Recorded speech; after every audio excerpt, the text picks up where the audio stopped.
I remember I worked through my whole pregnancy. 2 days prior I was due, I worked and I just saved up as much money as I could because I was like, I never want to be in this situation ever again where I feel pressure or I don't have these things going on, for me. That just built me. Like, it helped me be a better person.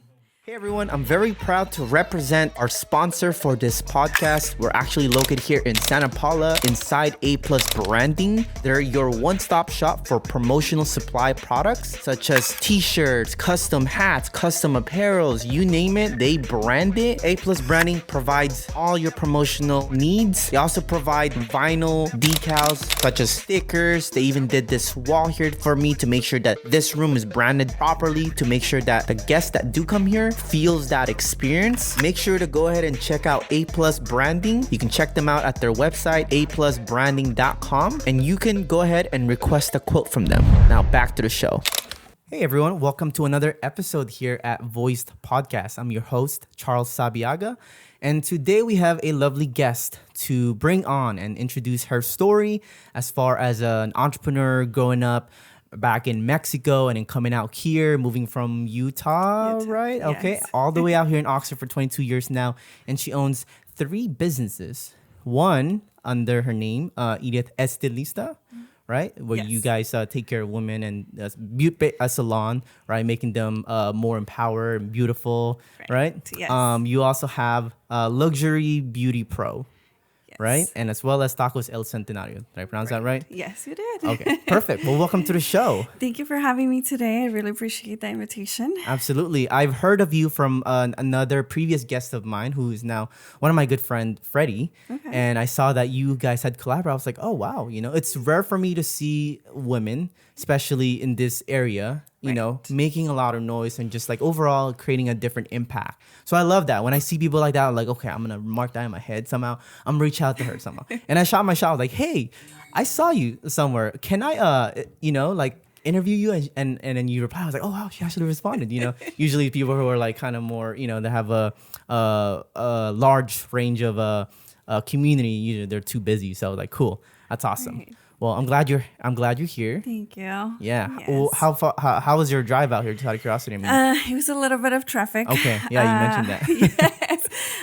But other than that, it was pretty amazing. Okay. The views. Good. I love driving, watching the views. Yeah. It distracts me from like everything that I'm going through. You do have a lot going on. Yes. You just came back from Mexico too, right? Yes, How was that? It was really good. We went to record a video out there to actually show people where I'm from, what people out there do. So it's gonna be pretty interesting when the video comes out. And then did you go to the city that you were from, or? Yes, where I was from. So it's a little town. It's a little town where there's probably less than 2,000 people in there. So it's pretty tiny. Yeah. So. What's city? It's Puruandiro, Michoacan. Oh. So it's yeah. I'm glad you. I don't know what that is. Is that considered a town or the area? Yeah, it's a little town. Okay, because I've heard of Michoacan. Yeah, so that's cool. That's awesome. Well, for anybody tuning in, let's get a little background. Tell us a little about who you are and how you got into where you are right now as far as your businesses. So, like you mentioned, I'm Edith. I'm 34 years old. I'm a single mom. I came from Mexico when I was 12, and pretty much coming out here to the United States, it was like completely different because I was very fluent in Spanish. And we moved to Utah. So when we came here, my parents wanted to move out there.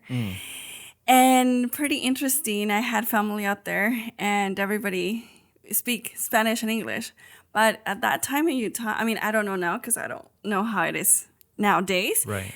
But in school, we didn't have a lot of people, like Hispanic people, that speak Spanish. And it was really hard. So in here, it was hard. It was a language barrier. Yes. And I remember at that point, it was Inglés sin barreras. What does that mean? I don't know if you know, I'm not Mexican. Yes. So it's just a program that used to teach you how to speak English. Oh, okay. That's awesome. So I remember doing that. That helped me a lot. And pretty much we were there for a few months. and then we moved here to Oxnard. In here, it was completely different because, a lot of Hispanic people. And I was able to communicate more. Love that. And did you feel more at home moving here? Yes. Oh, yeah, definitely. This is my home now, too, just so you know. I love being around the Hispanic community. Oh, yeah. Me too. So when we moved here, it changed completely everything just because I always loved school. That was one of the things. I knew that if going to school, it was like very powerful because you're able to do way more things. But back in Utah, it was really hard because I didn't know the language and everything was like... What part of Utah? Salt Lake? Salt Lake City, Salt Lake Utah. City, okay. Yes. And I imagine this was back in 2002. Okay, so it wasn't as populated yet. Yeah. Compared to now. So it was pretty... I mean, I love Utah. I've been there probably a few times to visit my family, but I wouldn't move back to live out there. It's like, nah, Utah, you guys didn't make me feel at home. Yes. So pretty much going back to when we were here, growing up, I always loved the beauty industry. Okay. Love that. So that was when everything started. So pretty much when I was in high school, I used to do my friends' hair and makeup all the time. So that's how it started. And then I did the ROP program. So when I did the ROP program, the doctor that I was assisting at that time, he hired me right after. So I had a job. Wow. And I was like, all right, Cool. like, Good start. yes. So I was seeing money, but then the thing that I did not like was I was not able to have nails. My hair had to be a certain way, and he was very strict. And you do have those pretty nails. So, Yeah, thank you. We'll transition to why we need those nails. I know, right? And I was like, this is not what I want to do. Like, this is not, like I'm not a person that will settle. So if I see something that I don't like, I don't stay in a comfortable position. Love that. Just because that's not what we're here for. Like we're here for a period of time and you have to take advantage of every opportunity you have. Absolutely. So then I remember that doctor had an emergency and he said, after you guys are done rescheduling, you guys are able to go home early. And I was like, I'm not going home. Okay. She said, I'm going to go hustle. Yes. I was like, I'm actually going to go to school and ask, So I went to La Ross in Ventura and I asked, hey, when is your next course start? They said on Tuesday. Oh, wow. And I was like, Tuesday? And I was like, what do I need? And then they just said, you need a test and, like all these financial stuff. And then I was like, all right, I'll take the test. And I took the test. They said it would take 30 minutes to find out if you pass or not. And I remember stepping out, calling my parents and be like, hey, Mom, would you guys be able to support me if I go back to school? And my mom said, yes, but you have to be a full-time student in college too. Damn. Okay, so that raised up the bar a little bit, right? Definitely. That's cool. So then when we were waiting in that process, I was like, I'm not going to pass it. So whatever, I don't, Well, the lady came back and she's like, you passed. Congratulations. Yeah. And she's like, if you want, you could start on Tuesday or you wait 3 months. And I was like, I can't put this longer. No, I'm sorry now. Yeah. So then I was like, okay. So I signed up all the papers. I remember I went back home and I was like, how do I tell the doctor that I'm not going to go back? Yeah. And then I remember I emailed him and then I told him that I was not going to go back, but then I still wanted to go talk to him on Monday. And I remember his words. He said, I'm very happy that you're following what you really love and you're being true to yourself. Love that. So then I was like, all right. So I thought he was going to be upset, but then the way I told him, like, hey, like, I love helping you, but this is not my dream. This is not what I want to do. And then I went to La Ross, but then at the same time I was doing college. So it was a little bit hard, because he was like both of them at the same time. And right after when I was done from La Ross, everything changed. Now I was stuck with loans. Oh, fun. I know, right? So I remember I had a friend and she got me into a factory. And I was so used to not having money. Right. And then I was like, okay, 3 of my checks are going directly to loans. One of them I'll keep to myself because I was like, okay, I'm not used to, the money. So then I was like, the sooner I pay this, the sooner I could do different things. So I remember asking one of my friends that he owned a business, hey, how much do I need to open up, a hair salon? And this is his answer. What do you think? He said, like $100,000. And I was like, that much? And then he was like, oh, it's because the licenses and stuff. So then that was a limitation for me not to go out there. And then I did not ask anybody else. I was just like, all right, I'll work hard, save some money, and then we'll go from there, And I was there for a few years till I was done paying loans. And then I left. At that time, I remember I just recently had gotten married. And I remember my ex-husband saying, like, hey, don't leave that job. Like, you're making really good money. Like, why are you leaving? And I was like, because I'm not where I want to be. But at the same time, I was doing haircuts at my parents' garage for $5. Highlights for $45. And that would keep me going. But I would use it more like as a practice. It wasn't like I was making money or all these money, like, no. So right after that happened, I remember I left it and then I started working at a company, a factory, a food packaging. And a CPA used to work there. And we had a pretty much like this room, a desk. Right. And then he would tell me, hey, Edith, what are you going to do? And I was like, well, I love the beauty industry. He's like, okay, I'll teach you how to manage a business. He's like, but you have to do your chores here, whatever you need to do. Right. Once you're done, I'll teach you. And every day for 30 minutes, he'll like tell me, like he'll guide me. Well, this is how you start a business and this is how you manage it. And then I was like, all right.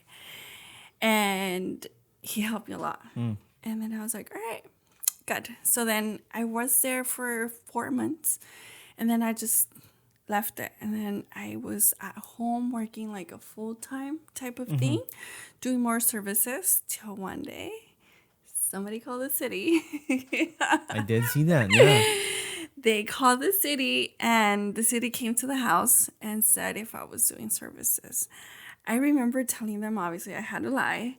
It's just friends and family.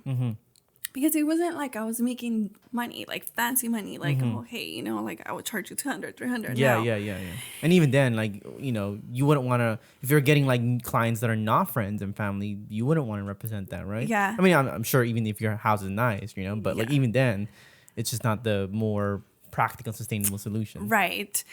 And then I was like, all right. So then they came, they said, if we come again, we're going to go state board to suspend your license. Wow. And I was like, no, that can't happen. And right there and then I knew I had to make some changes. And then I remember that same day, a friend texted me, hey, they're selling this salon. And then I was like, really? And then I was like, I looked at it and then I was like, I don't like it. That was the first thing I said. Where was the salon located? In Gonzales and Ventura Road. Okay, so in Oxford. Okay. Yes. And I was like, no. Like, I don't like the area. I was like, no. And then I remember telling my mom, well, obviously I can't work here anymore because I don't want to get, in trouble or. And then I was like, so we need to change a lot of things around. And I remember she said, well, let's go see the place that your friend said. And I was like, all right, let's go. So we went, and then I told her, I don't like it. And this is what she told to me. You start from the bottom, and you work your way up. You don't start at the top, and you go down. So you're going to start here. And then I remember, like, I still went home crying because I had, like, this vision, completely different. And then I was like, all right, I'll start here. So my ex-husband at that time, he wasn't supportive, and he was like, I can't believe you're gonna spend all that money and like everything is gonna go there. Well, not to make the story long, we ended up separating in January, and the same month I found out I was pregnant. Oh, wow. So we never went back. And then I knew at that point my mindset changed 360. How did it change for you? I knew I was going to be responsible for another little person, that, you know, like I had to be there 100% for her. So I wanted, at that point I was thinking like, I want my daughter to grow and know that her mom did the best and that she's going to do whatever it takes for her to have a better future, you know? And I focused at work. It was like I was there working 12, 14 hours a day. And this is your salon at the time, right? At that time, this is back in 2016. 2016. So I opened my first salon in August 31st, 2015. And I sold it in 2020. Yeah, in 2020. I sold it to my... During COVID. Yeah, during COVID. And then at that time, I remember always talking to my clients, oh, I'm going to move to downtown. Ventura? No, In Oxnard. Okay. And then I remember always like, I'm a big fanatic of vision boards. Okay. Love that.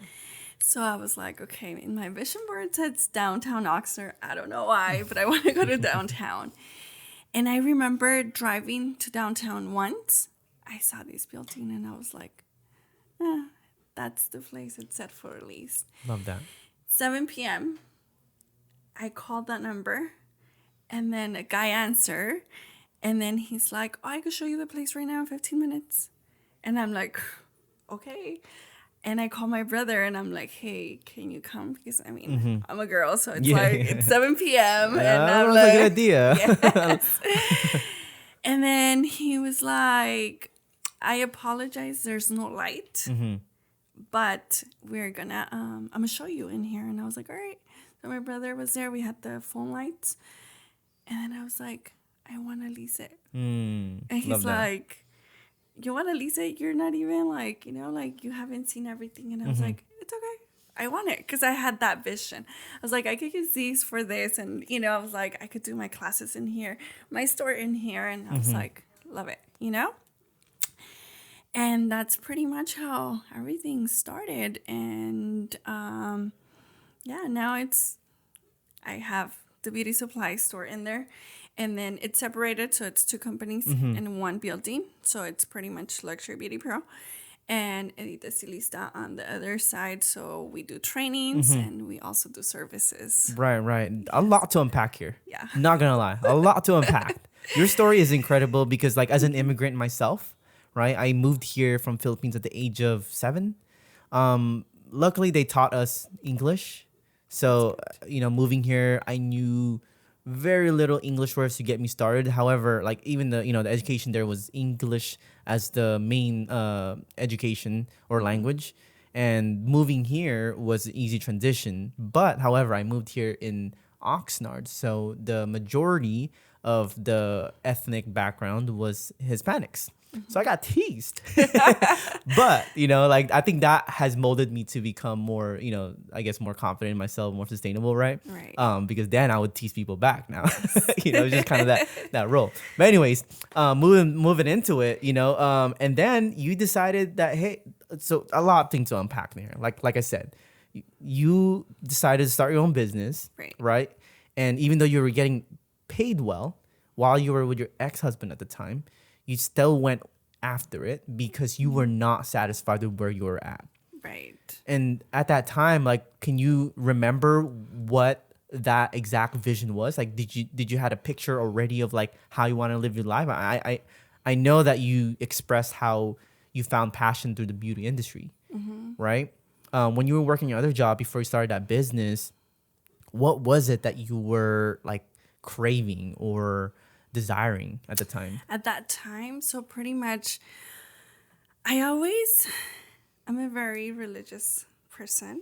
So I always be like, okay, I could be without nothing and be the same person, but then I also want to have all these goals and like crush them, right? Simplicity, but like you strive for more. Yes.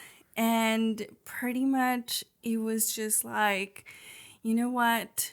I know it would take me time, but I have this vision of what I want, and I'll do whatever it takes. Opening up my first salon, I always share this with everybody. Was that always like your dream to start up a salon? Yes. Like when you were little? Yeah. Okay, so I gotta ask, like, who are some of your inspirations growing up? My grandma. Your grandma. Okay, I was thinking maybe some sort of celebrity or somebody my who, grandma. you know. My grandma at that time, I remember she used to do hairdos for the people there. But she used to use lemon and tomato. Yeah, I mentioned that. I didn't even know that you can make a beauty or supply through natural ingredients. Yes. Is that actually how you make it? I mean, I haven't tried it, but I'm pretty sure. My grandma said it was hold still, so Okay, well, I need to bring a chemist in here now or something. I know, right? I'm curious now, but okay. Yes, so she was a big impact in my life. That's how pretty much like seeing her, I was like, oh, when I grow up, I want to do the same thing that she does. You know, like that's one of the things that I want to do. So she was a big inspiration for me. Love that. I still tell her she's still alive. Nice. And I'm like, Grandma, thanks to you. You know, you were a big inspiration in my life. So I'm very thankful. You know, I grew up with you and I was able to do all these things. Shout out to your grandma. Yes. Okay, so then let's expand on this thing, right? Because like even though someone could have taught you the definition or how it feels to feel pretty, like your grandma showing you what that means, right? But you decide that you want to do that for other people as well, right? I just gotta ask, like, with your services or even providing it at the time when you were offering for $5, what did this service mean to you? You know what? I used to love playing with Barbies. Okay, I used to play with Barbies as well. I remember I would get thrown Barbies or like toys or dolls, action figures, you know? I would put them in the cities together. Yes. But okay, let me hear it. So I would always say like, now I'm able to play with real Barbies. And I would always see this, like, how would I feel if I get a good haircut? How would I, like, my experience be? So I would always put myself in those shoes. Like, hey, like, I want to, like, do this, but because I want to make them feel comfortable, confident, like what do these people need that I could help them in any aspect, you know? So I always say like, hey, like when I'm doing a service, you know, it's like, how would I want to feel if I would be in that chair? Gotcha. So that's always like one of my main things. Like, I can tell just from your, not even your background, just like your attitude, that I can tell you genuinely like helping people. I do. Right? Love it. Yes. Yeah, so I okay, so going into that, you felt that like providing them the cosmetology or the beauty application helped them in a way. Yes, definitely. Especially my main focus was when I started, I was like, well, if I could help all these people that work in the fields, you know, like remember that, you know, they're there, they're pretty, they're heard. Maybe I could change their mindset completely because, you know, like my mom used to work at the fields and I remember she was always tired. She never wanted to get ready or anything like that. And they were more like on tight budgets. So then I was like, okay, I'll help them. Like, I'll do something to help them. Right. So that's pretty much one of the things that I was focusing at that time. I still do. But now I have people that help me as well. That's amazing. I mean, to me, the reason why I expand on this is because, you know, art has different ways of being expressed, right? Like whether it's through this podcast or the content or the beauty industry, right?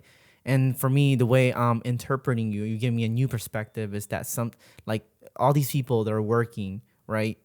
They are so used to working that in essence, being able to have, the self-care kind of thing for them will help them remind them of who they are in essence, right? Because usually, the makeup industry, especially in this society where social media is so, unfiltered, right? They'll downplay makeup, but they forget that sometimes, it amplifies who they can become, and it really magnifies their beauty in essence. Would you say? Right. Yeah. So I think that's really cool. I just think that like the ability to recreate someone's identity in essence to help them see themselves even more, to me is to me at least, I think it's really awesome. Yes, definitely. So that's why I appreciate about like people like you and people in this beauty industry, because dude, like we need people like that. Yes, definitely. Yeah, and there's a lot of people that just do it for the money and they don't get the same outcome. You have to have that passion. You have to feel it. Otherwise you're not. It's not sustainable. Yeah, definitely. It's not sustainable. Yes. And I get that a lot about you, and I knew too, because the fact that you have a supplies for those people that's providing that, it usually mean, for me at least, if someone was gonna do it for sustainable time, it's because that they also have been through similar situations and now they want to provide the solutions to those same people. Yes. So we'll dive into that a little bit. So I want to move towards your salon, how you came about it. You practically took your name into becoming a brand. Yes. Edith Eztilizta. Yes. I pronounced that right. God, I'm glad I can pronounce it. Yes. As an Asian individual, I love being able to pronunciate Spanish words. But was that something that you had in mind, or was that like already a vision? Or I remember I went to a seminar, and at the seminar I met a person, and he said, "What do you do?" And I was like, "I'm a hairdresser." And he's an Italian guy. Okay. And then you gotta say with Italian accent, okay? Yeah. I know, right? And then he was like, "Stilasi." And then I was like, "What does that mean?" Hairdresser. And I was like, "Oh, okay." And then he was like, "That sounds pretty nice, pretty neat." And this is like an older man, right? And I'm like looking at him like, it does kind of like steal your word. Yeah. And then I remember like we finished the seminar, everything. Like I went home and I was like, at that time,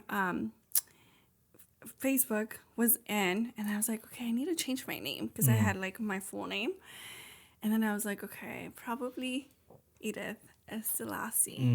And then I was like, they're gonna ask me what does it mean, and I was like, well, let's change it to Spanish. Edith Eztilizta. So that's how. Wow. Yeah. Wait, I actually thought that was your last name. I didn't realize. Okay. Yeah. So that's actually hairdressing in Spanish. That's amazing. That is amazing. Yes. So then talk about like how has that expanded throughout the years now as far as like the brand image? Because I imagine throughout those years, like even for me, like as a podcaster, right, someone who creates content, my craft evolves over time. Right. So then for you being in the hairdressing in the beauty industry, how has that evolved for you? So when I started with all this, I remember I would always surround myself with people like, that they were doing way better than me. And people would always say like, hey, like, record yourself, whatever. And I was like, all right.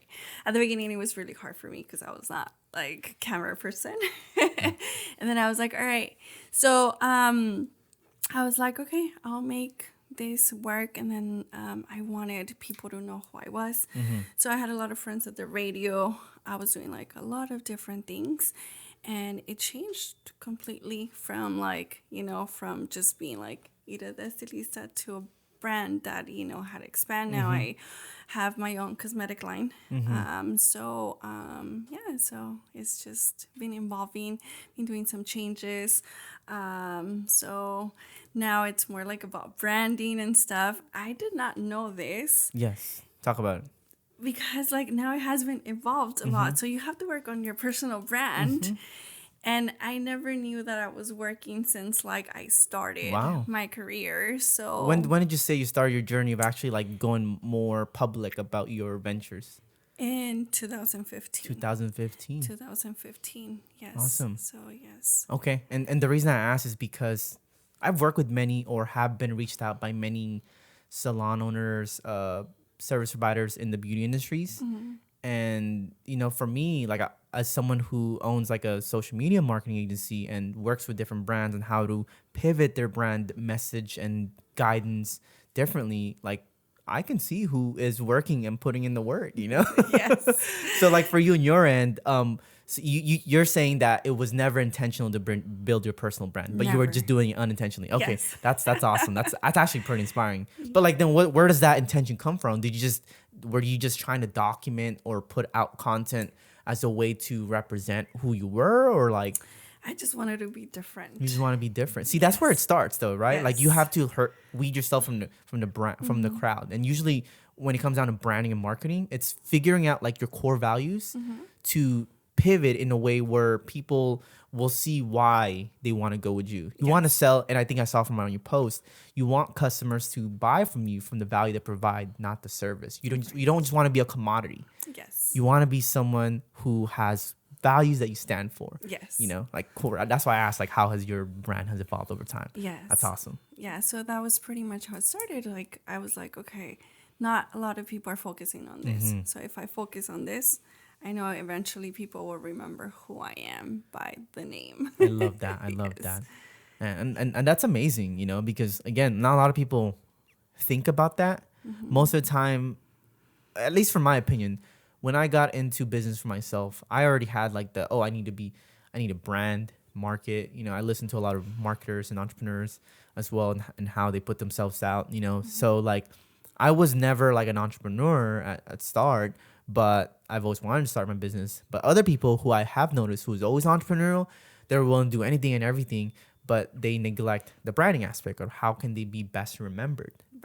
Right. Yes. So, to know that like, oh, you're already trying to plant the seeds from the start. It's like, okay, cool. Yes. Yeah, I can see why you're at where you're at. So then as a question I do want to ask that I am curious about is, during that time frame when you didn't have your ex-husband at the time, support you, and then you're going through, your first kid Yes. and starting your own business at the time. What was going through your head? I'm just, I imagine how chaotic that might have been. Oh yeah, it was definitely a lot to take in. But my parents have always been very supportive. I remember my mom asking me, "Are you gonna go back since now you found out you're pregnant?" Gotcha.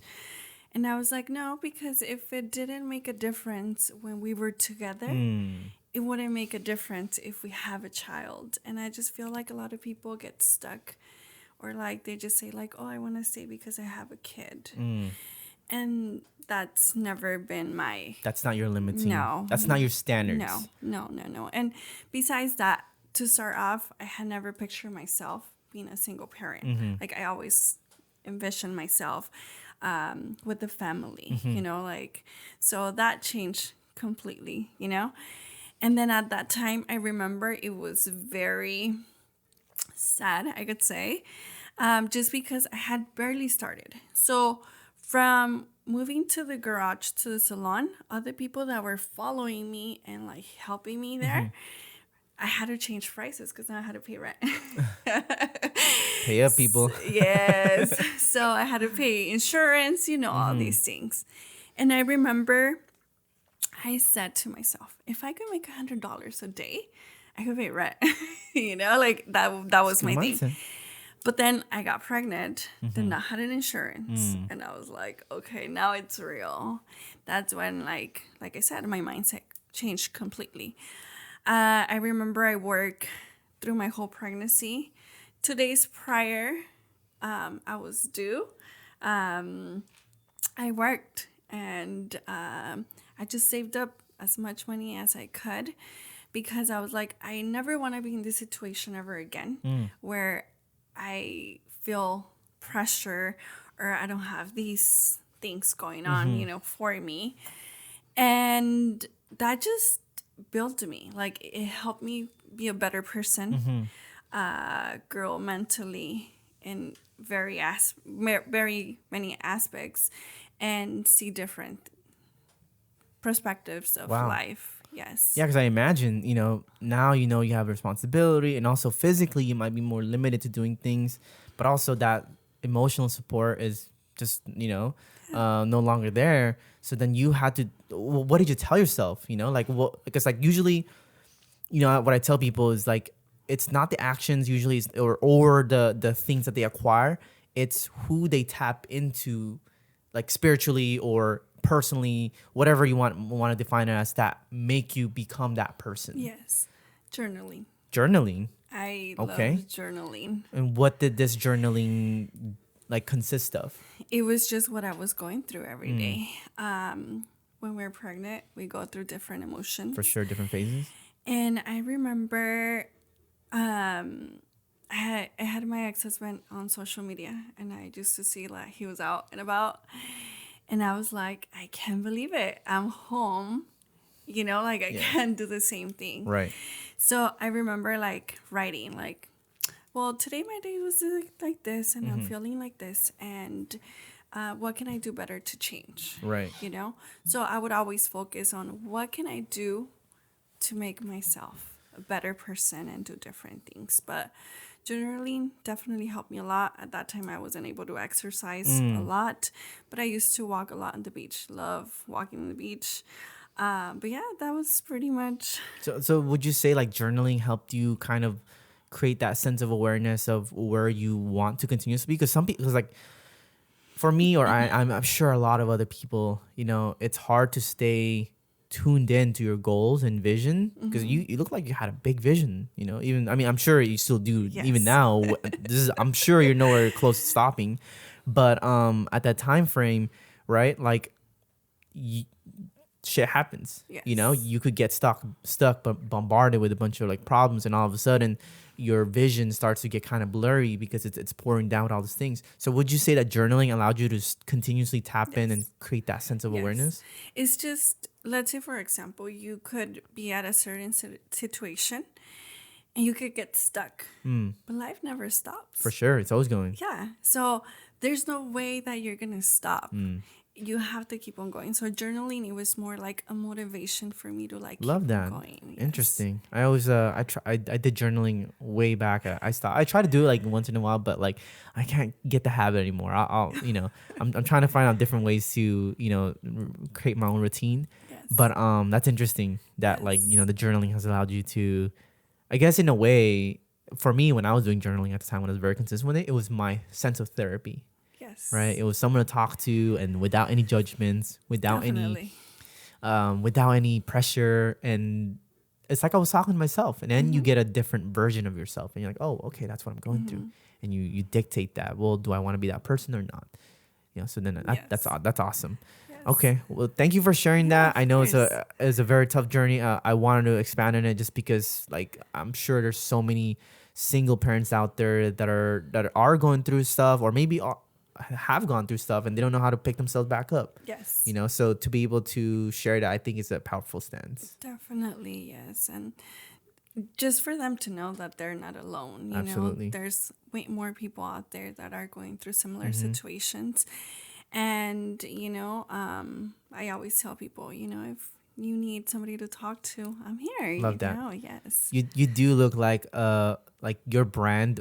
It feels like you represent that. For someone who, like, especially busy goal chasers, people, especially women who want to be empowered and do more for themselves. And, I love that, So then when you started up your shop with Luxury Beauty Pro, how did you come up with that idea? Or like, did that something just naturally come, or how did that manifest? During COVID. COVID. Okay. Let's dive into that part. I know, COVID. I know. I know people were focusing on like all these things that were going on. At that time, I lost 3 family members, not due to COVID, but it was really hard. Sorry to hear that. And I was like, how could I change this? Like, I'm like.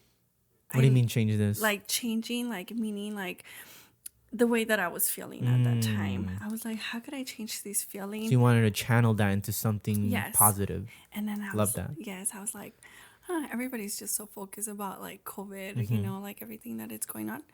And I was like, what if I open up a different business? That was like what I was thinking. You're just entrepreneuring, ready to go. I love it. Okay. And I remember we closed down the salon, and then I had all this time.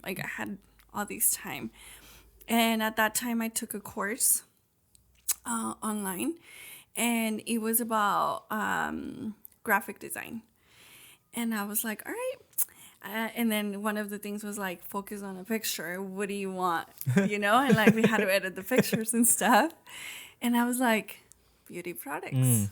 I was like, I have so many beauty products. And then I was like, why don't I just open up a beauty supply store? We need this. And that's how it came out. Really? Yeah. So that's how it started. Yes. And then now, how has that did you start that in 2020, right? So now fast forward for 4 years, almost 4 years in probably. Where is that taking you currently? So it has taken me a long way because that helped me build my own brand. That's how I started with different lipsticks, different foundations. So it has taken me a long way in that aspect. And also it takes me in different ways because I love helping women, empower them. So it's not just a beauty supply store. It's more like, hey, I'm helping you in any aspect that I can to feel beautiful. And it's not you walk in there, but I want you to feel like, like the self-care, like we got you in there. So love that. Yes. That's awesome. I mean, where did the inspiration come from? I mean, did you see other people just kind of like needing that supplies? Yes. Okay. So during COVID, I remember we were close, and at that time I was going hard on TikTok. So I had so much time to do, and then I was like, okay, a lot of people were doing videos, and I remember people reaching out to me like, hey, do you have lashes? Because I used to sell lashes at my salon, and I was like, yes, I do. And I was like, well, I have all these friends that, own like wholesale companies. And I was like, I would just reach out. And then that's pretty much how that's amazing. Started. Yeah. I love that you utilized, well, first of all, I love that you used that like current situation to channel into something else. A lot of people, it's very easy to get succumbed by life for whatever circumstances that you have no control over. So, for you to channel that into something else, to me, is impressive. Second thing, to do that during a time where it was COVID, right, is not a lot. Because at the time, I mean, I don't know if you were, obviously, you probably weren't because you're a business owner. But a lot of us that were employed, we got the stimulus package, so everybody was out there, getting the stuff and just hanging out. And maybe some people, weren't as in the best shape anymore after that. That was a time where I also thought to myself, people are probably going to be very laxed. So it's funny because that's the same time I started my agency, right? Awesome. But that's also the time where I was like, at the time I didn't have my agency. It was an accident. I wanted to expand my media, my content, right? So I was like, how can I go more on this thing? So that's when I started inviting the mics, all this stuff. I literally had a place out in Ventura that I was renting out for. And then from that led into me meeting somebody who said I should start a business, which turned into that. So for you, it's a pretty similar thing where you turned it into something positive, but also you found a cause that you can serve. Right. Yes. That's pretty amazing. And I always look at needs and wants, that had always helped me too. What do the people need or want that I could provide? So that's where I... And I think it's also cool to see that, while you were building your personal brand already, it makes sense because like you're positioning yourself as an expert, as someone who is credible, someone who people can trust, that can provide this tool for you. So can I jump into this other thing that you have as well? It looks like you are offering trainings as well. Is that part of this business or is that something different? So it's part of Edith Eztilizta. Oh, okay. Yeah, so let's talk about that. Okay. So I started training back in 2016. 2016? So I started training people. People would tell me, hey, I like how you do your makeup. Can you teach me? And I was like, sure. This is easy. And I remember I would charge like $50. Okay. The first time I posted, nobody showed up. Gotcha. And it was only $25. And then I was like, okay, let's change it up. Let's do $50. So after that, I got like 4 people. And then I noticed that they were having some difficulties. And I was like, okay, I could help you. And What kind of difficulties? like they didn't know how to do their eyebrows. They didn't know how to apply eyelashes. And I was like, oh, I could teach you how to do this. This is easy to me. I'm a very detailed person, perfectionist. I can see that. And it was just more like, if you grab your brush this way, and then I was like, grab it like this and you'll get it. And then I started getting really good feedback. And then at that time I had my salon, so I used to do 2 classes a year. And then when I opened up the new shop, it changed completely because I had a room for it by itself. Right. That I have my vision. So with this... The vision board? Yes, my vision board. I gotta check out this vision board. Yes. And then my whole purpose and goal with this, it was a lot of people limit themselves to not do things. Absolutely. And I was like, if I could train them, but change their mindset at 360 in a period of 6-10 weeks, it would change for everybody, not just for me. And build the momentum. Yeah, because it's more like I love seeing the evolution of all my students, you know, like see where they're started and where they're now, you know. So my trainings are pretty much, I do trainings, one-on-ones, 2 days, 6 weeks. But it has changed me too a lot, see a different perspective, just because there's... Yeah, because now you gotta pivot into becoming the leader for them. Yes. Right? Yeah. And there's so much talent out there. I imagine. A lot. And I'm like, you guys have to go out there and show the world what you guys are I made love of. that. I love that you Yes. stand that. I love that you can see that, because a lot of people, I imagine, especially, you know, people who are in the beauty industry can see others to be a competition, right? But instead you see their talent, you know that there's a lot of money to be made, business to be made for them. You understand their self-worth and their value as an artist or potential business owner, right? And you want to encourage them to do more. I love that. Yes. Yeah, and I love doing this just because nobody was there to push me. So I'm like, if I had somebody at that time to had pushed me, you know, probably I would have been on a different path. But I'm like, I always said, God put me in this journey for a reason. Love that. And I'm like, and I'm here to help all these women. And it's just, like I said, amazing to be able to help them. Love that. Yes. I think your direction is in the right positioning, just because you know you love helping people, and also at the same time you don't knock people down. You see people for the beauty and talent that they can do, and at the same time, like, you know, your mind right now, you're kind of like how I'm seeing myself at the moment. It's like the people that I'm coming across. You said it yourself, through these courses, you get to see their growth. You know, like when I'm doing these podcasts, I like seeing people where they're currently at, because and what they've struggled through, so that I can see how that story has unfolded. And usually in like a year or 6 months or 2 years, like their growth becomes exponential. Like I had one person here come back recently. Now she has, like, you know, freaking 15 plus employees, and, you know, expanded different platforms, and then I have other people coming back because of, like, their growth for their business, you know? Yes, So that is definitely an amazing thing to experience. Yes. You know? Okay, cool. Well, then last thing I do want to talk about is you also mentioned you own this business, which is totally a different scope. Taco Bell Centenario. Like, okay, Yes. I pronounced that right again? Yes, you okay, did. Good. Was that like something intentional, or is that something an accident as well? So my parents used to work at the fields. Okay. And they used to do taquizas, caterings for parties.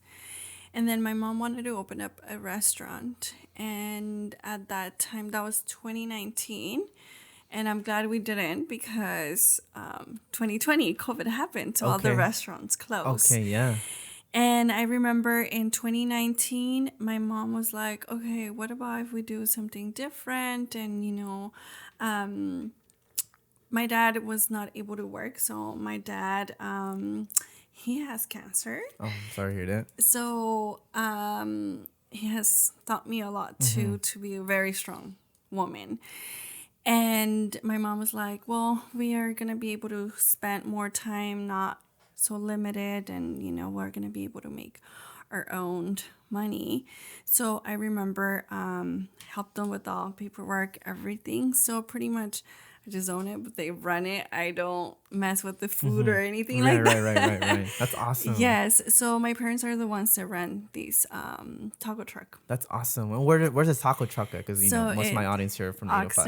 Oxnard. Okay. So Oxnard Boulevard and 4th Street. Okay, cool. Yes. So we'll make sure, you guys go check that out. No, For all our foodies. Yes. I'm a foodie myself. I love checking out little food trucks and seeing what they got. Yes. That's amazing. I think I gotta ask, because your parents, have they has anybody in your family ever been in business, or would you consider yourself to be the first one? No, my parents back in Mexico, they used to have a grocery store. Okay. So I grew up in the business industry, but moving here, it was completely different. But I could say from Mexico to here, it's completely different. For sure. Yes. There's so much more legalities that you gotta go through. Even I hate it. Yes, I know, right? That's why nobody wants to start a legal business. Yes. I mean, from an aspect of solidifying or legalizing it with the IRS. I'm not talking about the illegal business side.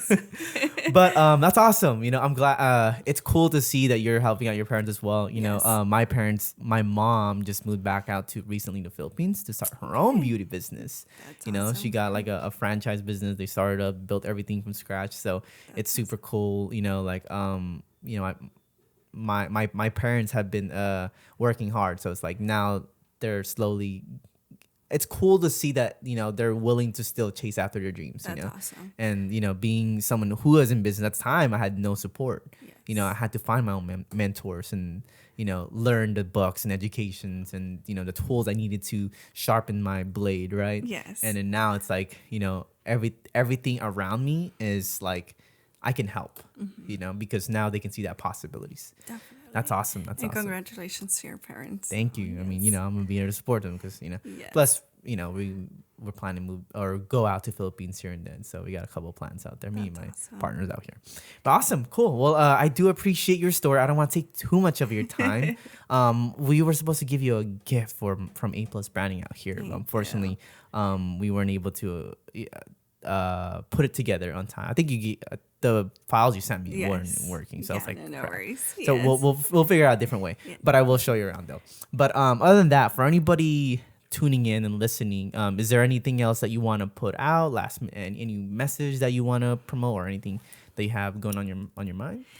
One of the things is just always follow their dreams, and follow their heart. They have to follow their heart, because that's the only true way to get to your goals. Yes. And just keep pushing for more all the time and never settle for less. Love that. That's one of the things that I will always tell people. Yes. Yeah. And also, you can't really know what fulfills you if you don't actually go for it. Yes, definitely. So you got to keep going for that. Yes. Thing that's calling out in your heart, Definitely. Cool and awesome. So for anybody who's tuning in that wants to connect with you and your businesses, where can they find you and your businesses? So we're located in Oxnard, so 180 West 4th Street in City of Oxnard downtown.